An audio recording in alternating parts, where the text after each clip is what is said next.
you, well not most of you, I'm sure some of you have met Elyssa before. I first met Elyssa at an Inqua meeting in Nagoya, where she had a poster showing a really beautiful laminated sequence from the Lower Murray. And it was really intriguing because I could see it had a huge amount of potential. So Elyssa has come from Sydney University. She's very soon to submit her PhD. She's been working with Ian Rutherford from University of Melbourne, and she joined us here at the beginning of this year as part of a backfill position, part of my future fellowship. And she has a broad interest, but really focuses primarily on fluvial and quaternary research. So I look forward to seeing the detail. Thanks, Elyssa. Thanks, Sid. Thanks for the introduction. Thank you, everyone, for coming. I'm very happy to be here and presenting. I really enjoyed being in Wollongong so far, and I'm looking forward to the future here at Wollongong. And I'm really excited just to tell my story, my research story, and what kind of makes me tick. This is it. So basically, I'm going to talk today about climate extremes and geomorphic change down in the Lower Murray. I started this work and came in with a marine science background to solve an unusual riverbank collapse problem. And I started this at Sydney University, and I'd like to acknowledge and thank Tom Hubble, Dan Penny, and David Airy from Sydney University at this stage. And as we were solving this problem, or as we were investigating this unusual riverbank collapse phenomenon, we realised we really needed to take a quaternary approach to solve the problem, and that the geomorphic legacy of the river, the Holocene, and the quaternary legacy of the river was having an impact on the present day. And so as the research has evolved, I've been following this through with Ian Rutherford from Melbourne University, as Tim said, and I've got a lot to thank with him. So basically this is an image of Murray Bridge. This is the River Murray. This is the 1956 flood event. And during this time, floodwaters from both the Murray and Darling basins coincided and completely flooded the Lower Murray River Gorge. You can see here the outline of the present-day channel, lined by the trees here, and the floodwaters really reaching the extents of these bedrock valley margins. Totally unrelated to this talk, but I think just an interesting feature is this circular feature here that I'm really intrigued by. This is a fluvial carved gorge. I was just wondering how that comes to be there, but if anyone has any ideas or comments, we can talk about that later. But so I've shown this image because this is the type of and the kind of depositional environment that I want to really evoke throughout this presentation. So keep this in mind. Let's dive right in. So where are we in this world? We are down the very bottom of the Murray-Darling Basin, which drains 14% of Eastern Australia's landmass, comprises the Northern Darling River Basin or sub-basin and the Lower Murray River sub-basin. And it drains geologically and climatically distinct regions of Eastern Australia. Just off the coast of the Murray River, down at the lower lakes, we've got the last glacial maximum paleo channel, which extends across the broad Lusser Shelf to the Murray Canyons, where we have a series of marine offshore cores which have been used to reconstruct global hydroclimates across Eastern Australia in the past. And the particular reef that we'll be looking at today is this Lower Murray Reach between Blanchetown and Wellington, just within South Australia. And this reach is particularly low sloped. It's low sinuosity, low stream power, and it's heavily regulated. There's a series of there's dams and locks and weirs throughout the entire Murray-Darling Basin, but specifically Lock 1 is here at Blanchetown, and then there are barrages here at the Murray mouth that actually prevent any seawater ingress, and it maintains a freshwater environment for agricultural use, urban and rural water extraction, etc. There's been a lot of work done in terms of the quaternary evolution of this system, particularly down at the Murray coast with colleagues here such as Colin Murray-Wallace, Colin Woodruff, Bob Borman, and all the large suite of PhD students that have worked down here. And as well, slightly upstream at Lake Alexandrina and Lake Albert with the University of Adelaide team, John Tibby and John Tyler and their broad suite of PhD students too. But comparatively, the Lower Murray has received much less attention in terms of quaternary evolution. So getting into it, the millennium drought was the most severe drought that hit, the most severe drought in 120 years of instrumental records, so from European colonisation to now, with lower than average rainfall and streamflow across the entire Murray-Darling Basin. and being at the terminus of the system, the Lower Murray was particularly hard hit. So this is an example of a jetty down within Lake Alexandrina. The background image shows us what normal would have looked like. And the foreground image here shows us the reduced water levels during the peak of the drought in 2009. And at this point, river levels were actually 1.5 metres below sea level. They were held back by the barrages across the Murray mouth here.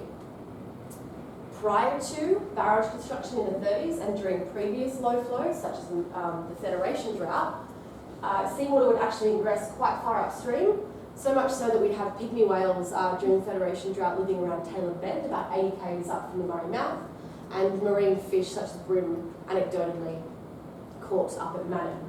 So there was a lot of seawater ingress prior to barrage construction. But during these reduced river levels with the barrages there, we actually saw an onset of widespread mass failure of the Murray River channel margins during the peak of the drought. Now, firstly, this was regionally a really unprecedented event because it represented rapid geomorphic change during the drought-induced geomorphic change in a system that's usually considered really stable since European colonisation. But also this phenomenon was globally unprecedented because riverbanks don't fail during droughts, they fail during floods from recession of high energy floodwaters. And especially not when we're 1.5 metres below sea level in terms of river level. And so this was a really interesting phenomenon in the first place. But you can see here this is just a time series on the x-axis and the river levels at Blanchetown and Murray Bridge.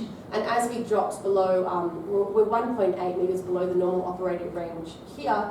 We had this onset or this triggering of widespread collapse and instability.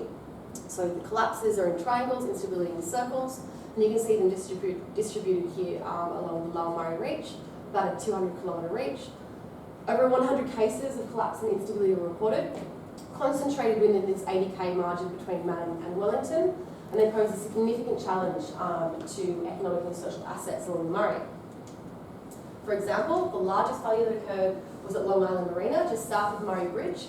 And you can see here, without warning, in February 2009, an almost 300-metre section of riverbank collapsed, 30 metres wide, and it submerged a series of historical red gums, river red gums. Again, these banks were vegetated, the ones that were failing, which is again kind of unexpected because vegetation should increase the cohesion within the sediments.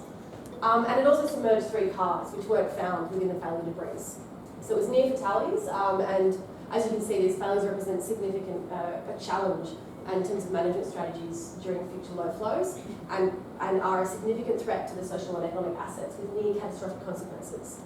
And so there were nearly 100 of these scale failures, and they were quite large. So during the drought, geotechnical investigations were undertaken, and they found a what they deemed geotechnically problematic soft clay unit underlying 4 riverbanks, only 4.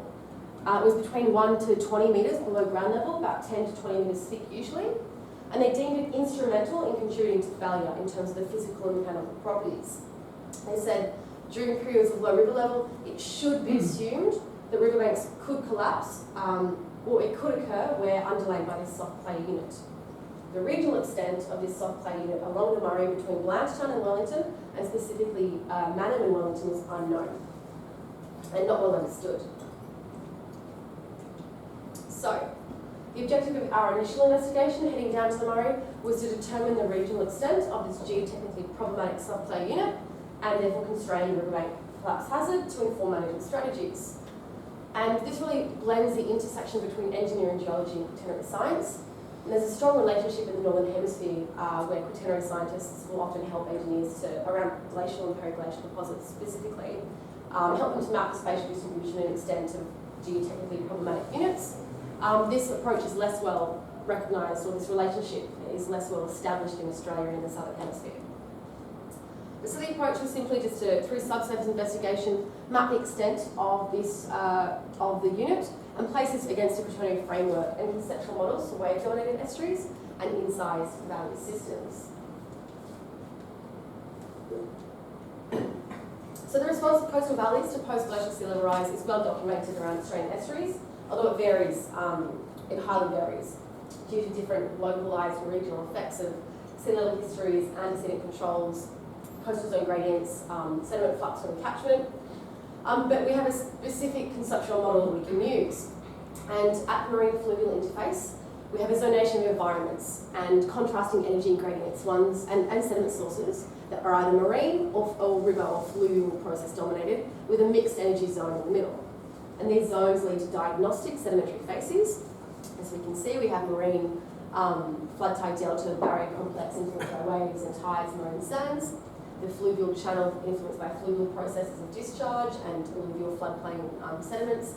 Meeting in the middle with a mud central basin or an estuary, basically. And so this central basin is typically mud-rich, comprised of muds, and has a variable marine influence. But so this, this zonation responds has a predictable spatial arrangement and responds in a predictable way in response to sea level rise by backstepping up the coast, grading during stationary mid-Holocene high stand, and then regressing a little bit during the regression. And so it's really using this conceptual model, we can understand or have an idea of what this stratigraphic organisation might look like. In terms of this soft clay unit, trying to figure out where it fits into the ternary framework. Is it a billabong? Is it discrete? They only are found at 4 sites along the Lower Murray, so does it occur discretely and can we constrain the riverbank collapse hazard to certain areas of the Murray, or is it part of a central basin environment, this mud unit? So that was the main question. So, subsurface investigation. So I used pre-existing engineering borehole records to start sequencing together the sedimentary infill. These were taken in the 60s and 70s, and they were engineering boreholes and waterwell logs, and they stretched across the 200-kilometre reach, reaching maximum depth of -72 metres Australian height datum. They were, because they're taken in the 60s and 70s, they were pretty variable in terms of the consistency between them. So at this stage of the investigation, I just mapped the major lithological unit, whether it had sand, silt, clay, mud, bedrock, etc. And I supplemented these existing work with subsurface investigation at 11 sites down the Lower Murray between Millennium and Wellington. Now we acquired sediment cores and CPTs from a houseboat on the submerged channel margin. CPTs are stands for cone penetrometer, and it's a really useful engineering tool. It's a probe that's pushed into the ground, and it takes measurements of cone tip resistance, pore pressure, and the friction sleeve to determine characteristics of the sediment, such as soil behaviour type, and from this we can infer mechanical properties and the shear strength of materials. It's actually it takes measurements at centimetre increments, and it's really high resolution. It can tell the difference between silted clays and clay silts, for example.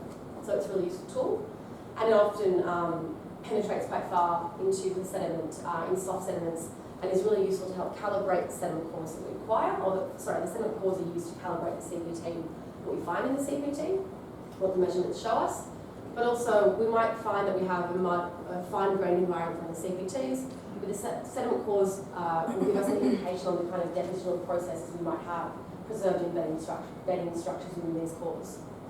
And so we do all our work in front of a houseboat, which we kind of jerry-rigged up and created this hydraulic push rig. And we're going down again early next year, potentially, with a GeoQuEST grant. So I'm very excited for more good work. So, start getting into some results.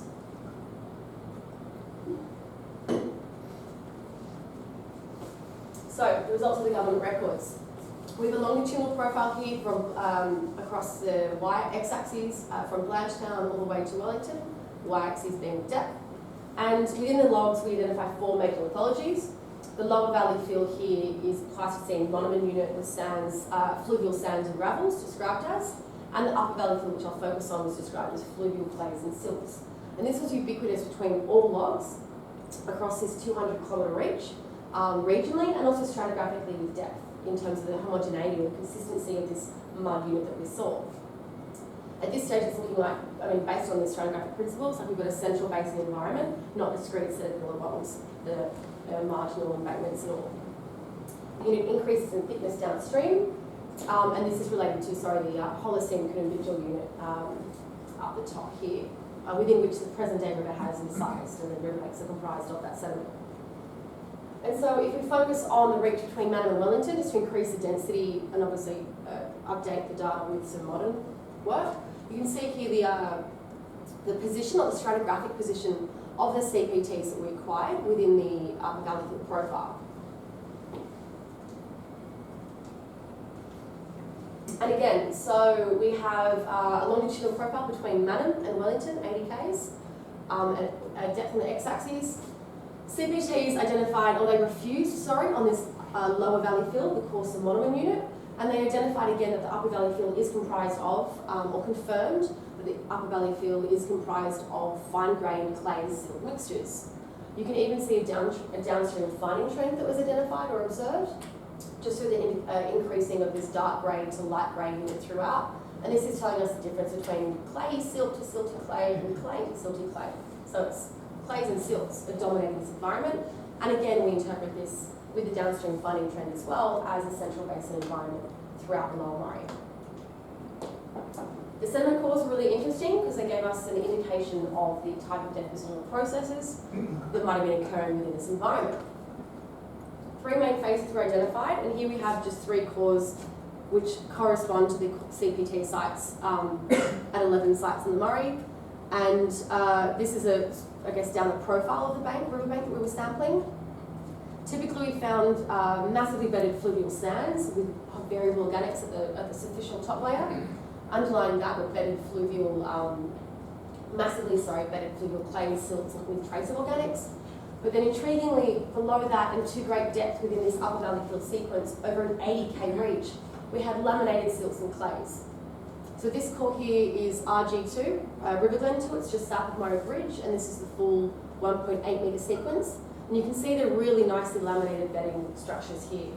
And so essentially we had olive black silts interbedded with hundreds of light grey clay laminate. And occasionally there would be unconformities in the sequence and hiatus where you have a lag deposit of very fine-grained material just sitting on top.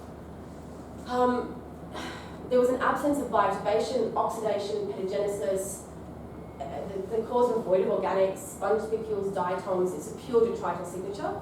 And this was true for all cores, or the majority of cores, over this 80k stretch of reach, and between about -3 and -15 metres of stream height datum of this central basin environment. This was indicating incredibly low sediment deposition in a low energy setting basin that's potentially anoxic. This must be very deep to have no disturbance of bioturbation and little organics, with low sediment remobilisation and really long residence times. Where it's essentially a lake record. It could be perceived if you showed that core anywhere else. It'd be like, oh, you found that in a lake. No, in a river.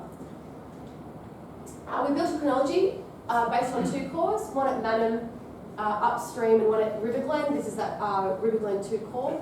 And this was based on radiocarbon dating on the available organics that were there, which weren't very many. Because of this, we have a lot of age reversals because of the charcoal component.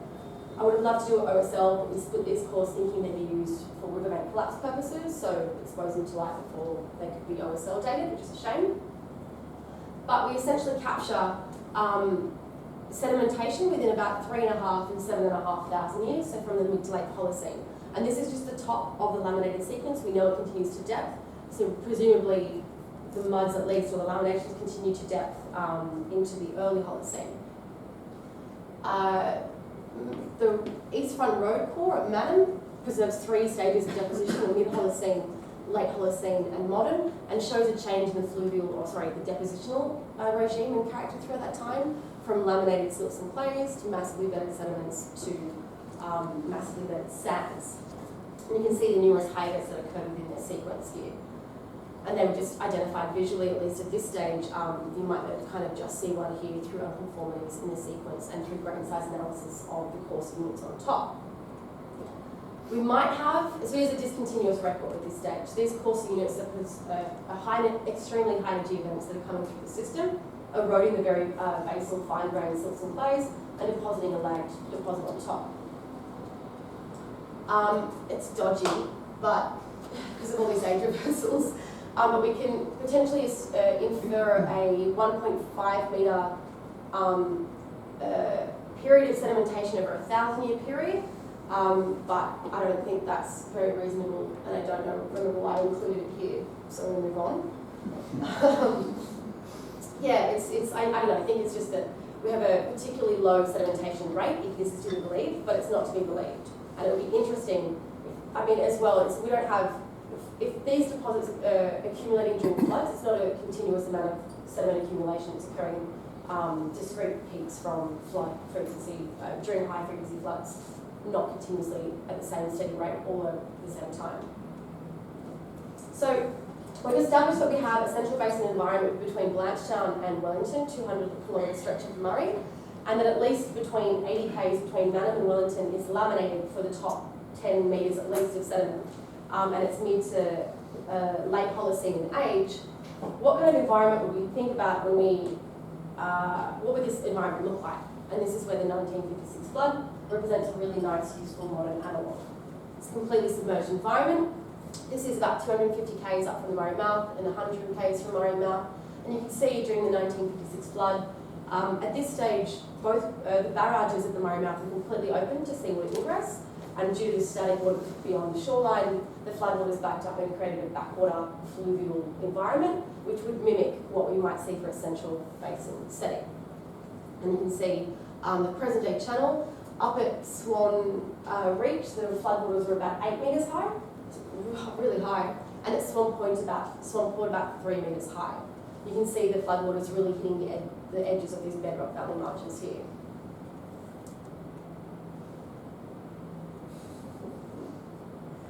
And so, I mean, if we have floodwaters during the Holocene, at least the mid-Holocene, continuously at these bedrock valley margins, is there evidence for this? Well, there kind of is.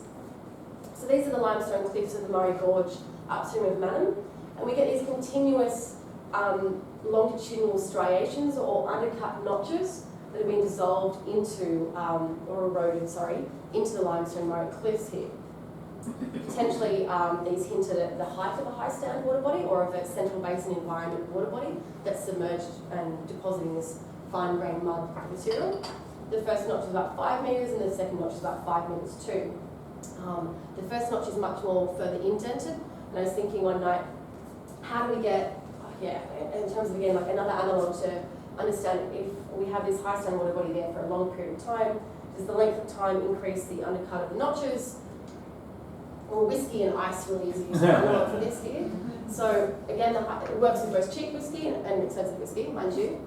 But we get an undercut notch, between where the distance of the high stand water body might have been, or the whiskey sits eating and eroding into the ice cube. So, some findings.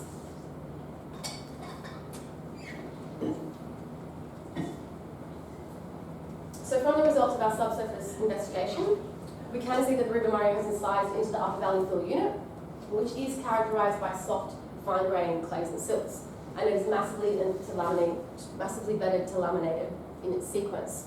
And this is ubiquitous between Blanchetown and Wellington, and between Manham and Wellington as well. Its characteristics are consistent with those of the engineering investigations, and it's therefore deemed it as a geotechnically problematic unit. And within the quaternary framework, I think it's safe to say that this represents a central basin environment in an extensive, or sedimentation within an extensive central basin environment that we've evolved under transgressive to high stand conditions during the Holocene. And so what do we know about sea level? Well, along the South Australian coast, present day sea level was reached about 8,000 and 7,500 years ago, followed by this variable in the Holocene high stand. And if we have pygmy whales living in the upper Murray during present day sea level, it's not a long bow to draw to assume that during a high stand we're going to have further seawater ingress and submerging of upstream reaches within this really low slope reach. This has been supported by some colleagues at Sydney University through hydrodynamic modelling recently, in a recent paper that came out, that suggests minimal tidal in the conservative Holocene high stand reaching much farther upstream towards Blanchetown. But this is obviously avenues for future investigation. So what are the implications of these findings for, let's start with riverbank collapse.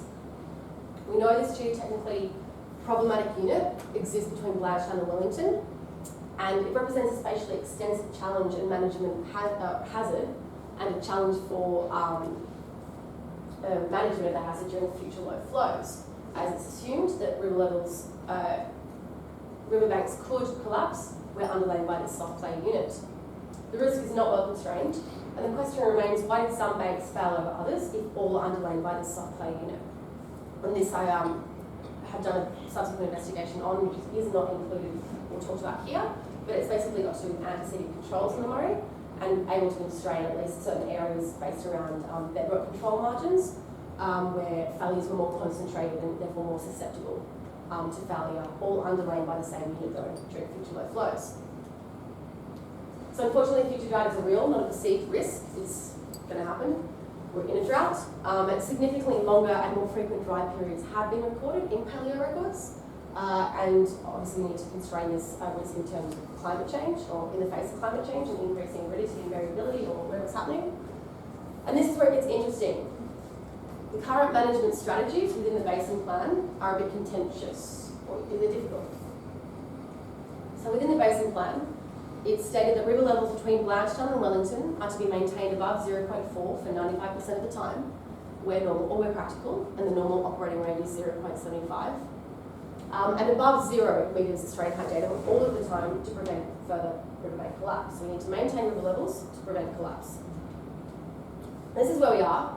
We're time series again on the x-axis and river levels at Murray Bridge. Here we are during the peak of the drought. And we're already nudging that 0.4 metre margin. BOMA's just come out and said that the Murray Island Basin is in one of the most severe droughts it's been in, and so we can expect river levels to continue to fall under this scenario, or under reality. And interestingly, the only way that we can really, not my problem, but the only way to adhere to the basin plan, the current management strategies for this basin plan, is through a number of highly contentious ways. We could reduce all rural and urban abstraction from the lower Murray River reach, and that would significantly influence the agricultural industry in that area and also Adelaide's freshwater supply. Or we could open the barrages at the Murray mouth, which would impact the Ramsar wetlands, let seawater ingress, but also has significant implications for acid sulphate soils in the area. Or we could just sustain water delivery to South Australia. It's whatever's going to happen, no one's going to be happy with these results. And I mean, another management strategy might be to buy back all the houses in the Lower Murray that are at risk of failure in the high-risk zones. I'm not quite sure, but it's interesting regardless. And so implications from a quaternary science perspective, because this is where we want to be.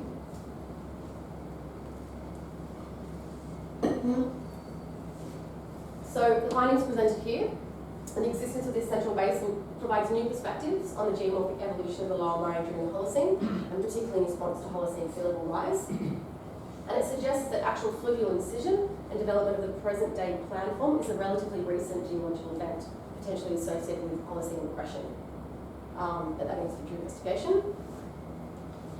So essentially, our environment went from something like this to this at some stage. And the decommissioning of dams, for example, this dam in the United States, can actually provide us really useful, again, modern analogues to try and infer the fluvial incision and widening processes based on certain slopes of the system and on the pieces of materials that we see here. There's been a lot of quantitative studies done using DEMs of difference to some degree and of bathymetry to infer these processes. So it might be something that we use as an analogue or a guide to understand fluvial incision for the Murray's channel platform.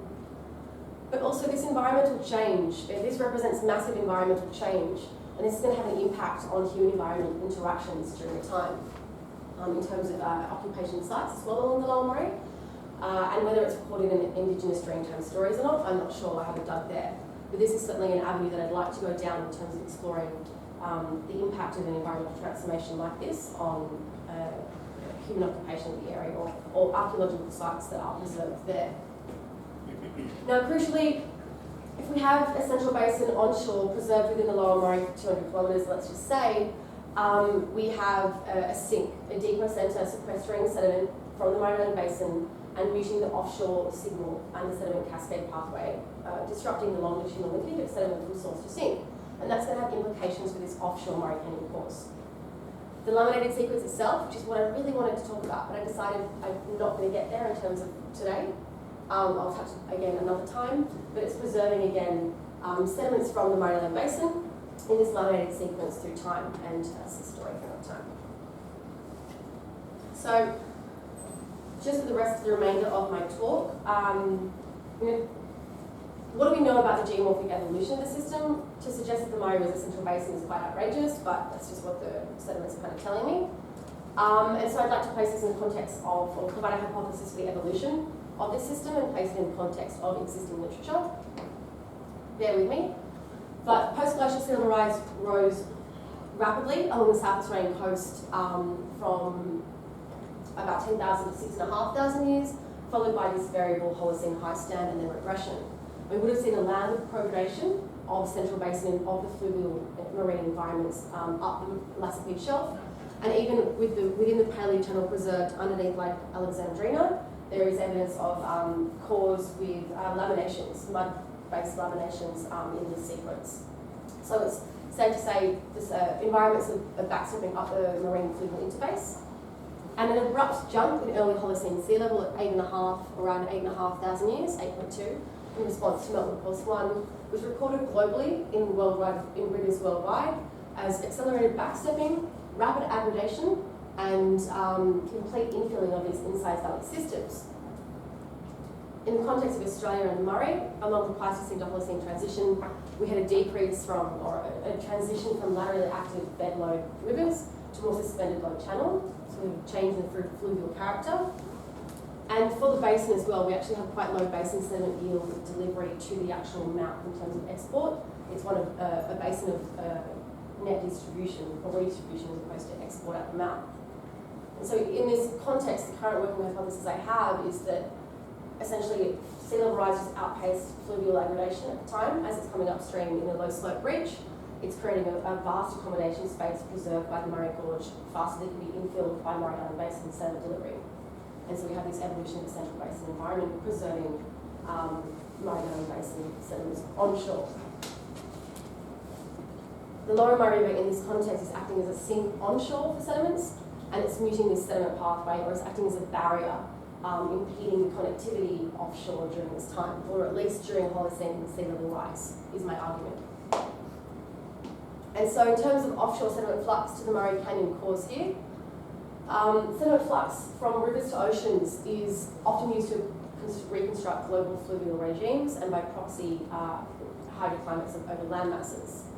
And this fluvial to marine interface represents a fundamental link in the sediment transfer process.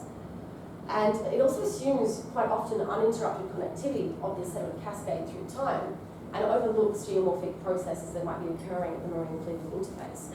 I mean, rivers are rendered highly depositional at their mouths, and so I think geomorphic processes need to be explored a little bit more in this detail.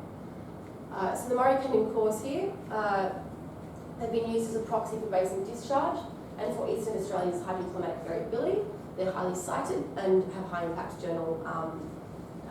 factor journals as well.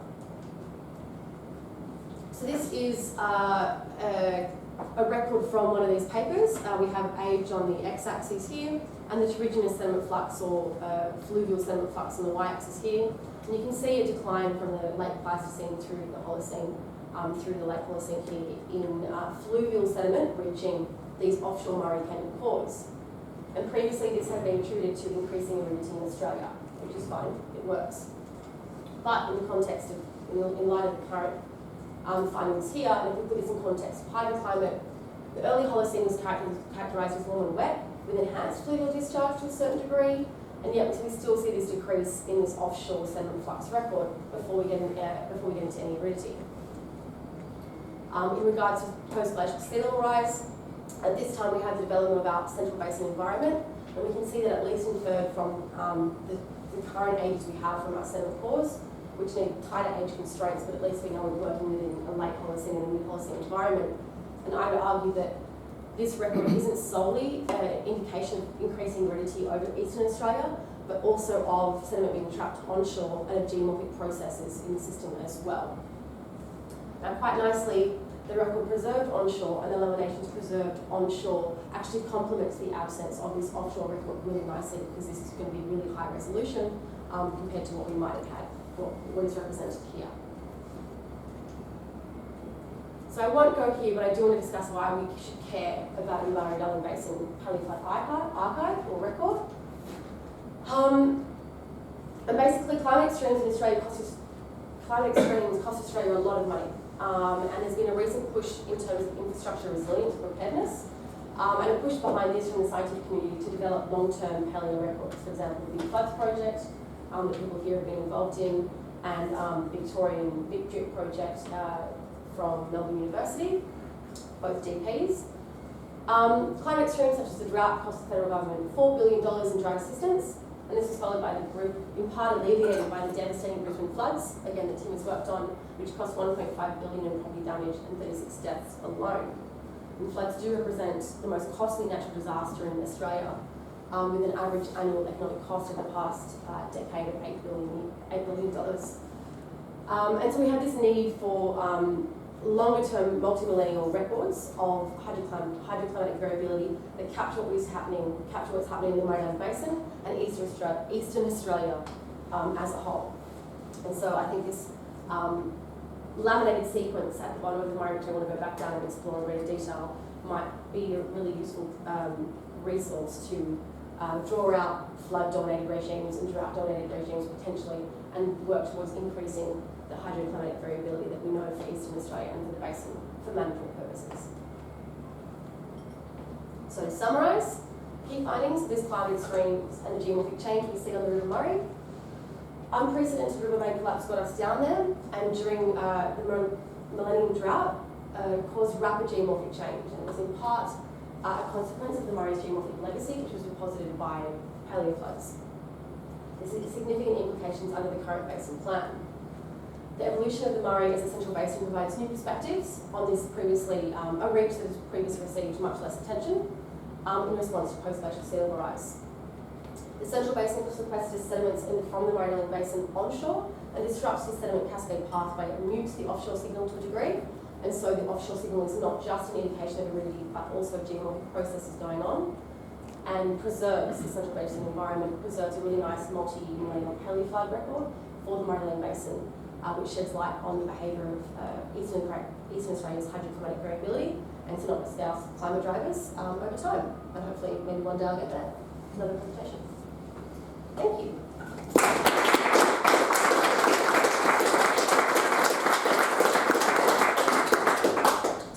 Thanks so much, Elyssa. Questions?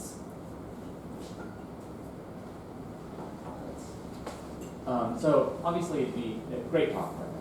Obviously they'd be much less laterally extensive, but do you think you could, in your cores, tell the difference between these low stand collapses? Because I imagine if you have a bunch of sediment collapsing into the river, you'd get a deposition that would look a lot like a flood, like a fine up sequence. Yeah. Do you think, just spitballing, that you could There's see no that or reason tell the why not. difference? Yeah, definitely. As well, these laminations, sorry, I didn't quite say, they're 1 centimetre thick. So it'd be quite a distinct difference between something that was delivered from a mass wasting process versus something settling out of suspension and providing a thin lamination. Yeah. I think it's possible. Fabian? Yeah, what makes the soft clay so unstable? Because that's something which Good question. Yeah. Thanks. Appreciate it. So basically, it doesn't drain, it has low permeability, it maintains a positive matrix suction and a negative water pressure. Not a positive water pressure, I can't remember, negative matrix suction. And so when river levels drop as well, I mean, we're in a reef which is capped by locks and barrages. We have a 2 metre drop of level and a 1.5 metre drop in river level over 2 years. That's rapid incision, a base level change that's causing incision. So basically, areas that had a heightened bank profile and slope were more susceptible to failure that were underlaid by this material. Yeah, I can't think, it was yeah, I'll leave it there. I have a quick follow-on maybe. I have so many questions, so hopefully chat about those later. But one quick one, which I'll probably forget to bring up when we talk about the sciences. Are any of the engineers looking into using like GPR or seismics or geophysics on the banks to look where those clay layers are specifically under banks to identify vulnerable? No. Not that I know of. Sure. We tried seismic in the channel, but it didn't work. Colin? Alicia, that was fantastic talk. That's fantastic. I came in expecting to hear a talk about a river, you know. I'm very disappointed, Colin. And you just tried to persuade me it's Australia's biggest estuary. So that's fantastic. But Successfully? no, I just Central Basin. What makes you say Central Basin? Why do you think the sediments are laminated? No hint of shells, no whalebone. And this is the biggest river. What was it doing? So we look at the shoal paper and we go, oh yeah, very small catchment, but it seems to have done its business about filling in the Central Basin. This looks like a basin. And it's got a nice sediment, sort of sandy material coming through. Your model, that American model, which we should replace it with Pete Roy, I think. You know, so there's a fluvial delta in that model coming into the Central Basin. So where the Murray River couldn't even make a fluvial delta? Well, we know it has a failed delta in present day times. Well, it has. Yeah, arguably. But I know there was a delta, it was just much farther upstream. Right. You gave the impression that this valley is really constrained. Yes. So it should have filled that in, a long time for the Central Basin not to fill in like that. It's a fantastic But we have low idea. basin sediment yield and delivery for the Murray Basin in the first place. So not much sediment is actually making it to the Murray mouth, only 1%. So I think that's why we have it's not filling in. But also, yes, a peak discharge. So if I could, Yeah. I don't know. You obviously had a lot of places where you had some cores that said it was mud. But if you only mentioned about 4 where they were collapsing with mud. But my first response was, are these paleochannel fills? You had the word Billabong, I think, on one slide. And that's a perfect slide. So up the top there, you can see sort of Billabong, I guess, that by the old trees, the trees that not the main mouth. And I'm going, well, these okay, ones. yes. Yep. I can understand that filling in with the sort of clay laminated clays that you see it. But so the cores we acquired are all along the main river channel. sorry? And the cores we acquired in the CPTs, Right. they're all along the main river channel. Yeah. Every single CPT we got was fine grained, clays and silts. Every single core down to depth was laminated. I mean, I completely agree with you, but I don't have a reasonable alternative hypothesis at this stage for what is going on. Other than we had a completely submerged environment during the Holocene, mid to late Holocene, with laminations. How do we get laminations everywhere? You've got some exciting coastal geomorphologists here. I think you just Exactly. throw it back to the fluid. What's the river doing? Well, I think it's just drowned. Estuaries were, mid-Holocene high stand, Roy, Nickel, etc., all estuaries drowned during the Holocene high stand. This reach is just particularly low sloped. During present day sea level, it ingresses quite far upstream, marine water. So during the high stand, we're going to have further, right? I don't have a reasonable alternative hypothesis at this stage. If you'd like to present one, please. I'm all for the sea, but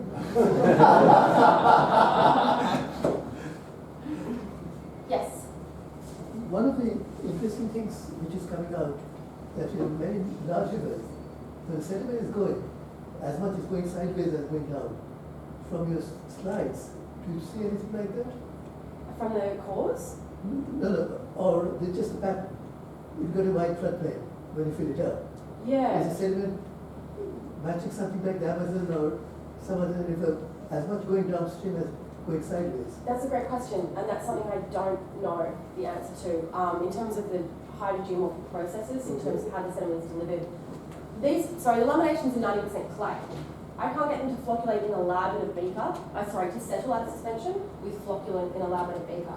I have no idea how they're settling in this environment, other than they're probably delivered by the hypocyanal flows due to stratification. And if we have marine stratification from dense marine water and fresh water on top, I don't know how this dynamic of this wedge occurs, but I think that affects the deposition of the sediment, whether it's spreading out, spreading across. Can we match laminations from Manham to Wellington? From the first core to the second core? Do we see a continuous record across that reef? Probably not. I'm not quite sure. That's something. Do you see any structure, any chance of evidence of any advection like the one which dietrich brought in for the fly river, or No, I haven't, yeah, no, not from the reports that I have at present. Yeah. You said that only about 1% of the sediment is leaving. Is the river flowing fast enough to incise into the bedrock? So that 1% was based on empirical studies and modelling done presuming no infrastructure, so pre-European settlement in the basin. So I'm not sure, is the river flowing fast enough? Not in its regulated state. Interestingly enough, I do have a lot of bathymetry from the river because of the bank failures, and even though it is regulated, there is DMs of difference that suggest that there's erosion and there's changing in bed forms, so that was surprising for me to see. That's surprising, but in terms of erosion to bedrock, it's just the upper valley field and then the lower valley field at this stage. Gerald? Yes, I mean, a one-time professor at your university, George Dury, would have said that was an underfit stream, running through a valley which was carved by a much more powerful river, and the sort of work that Ken Page and I did suggested that the Murray and the Murrumbidgee were at one time much more powerful systems than they are today. The first slide you showed, you asked a question about these unusual scallops that you had, basins, if you like, cut out of the side. I just wondered if during its more powerful phase, whether, is this within reach of sea level when the river was incised at a lower level and then sea re-invaded the area? Is that? This is 100 k's from the Murray mouth. 100 k's? Yeah. So what's its elevation? Like 0 on the floodplains. Is it 0 on the floodplain? Yeah. Which is, yes, yeah. Oh, okay. Which So, I is mean, it 0 would have meters been within of reach of sea floodplains. level. Yeah. I mean, sometimes these things are referred to as colon form meanders. I don't know if you're familiar with the shape of your colon, but it's actually rather like that. It's generated by the fact that you get tidal currents which move up into the system and then floods which move down the system. And so you get opposite banks eroded on those two circumstances. Yeah. So it may be an explanation for what you have there. Yeah, thanks, Rob. That's really interesting. I never had that. But that's eroding to bedrock.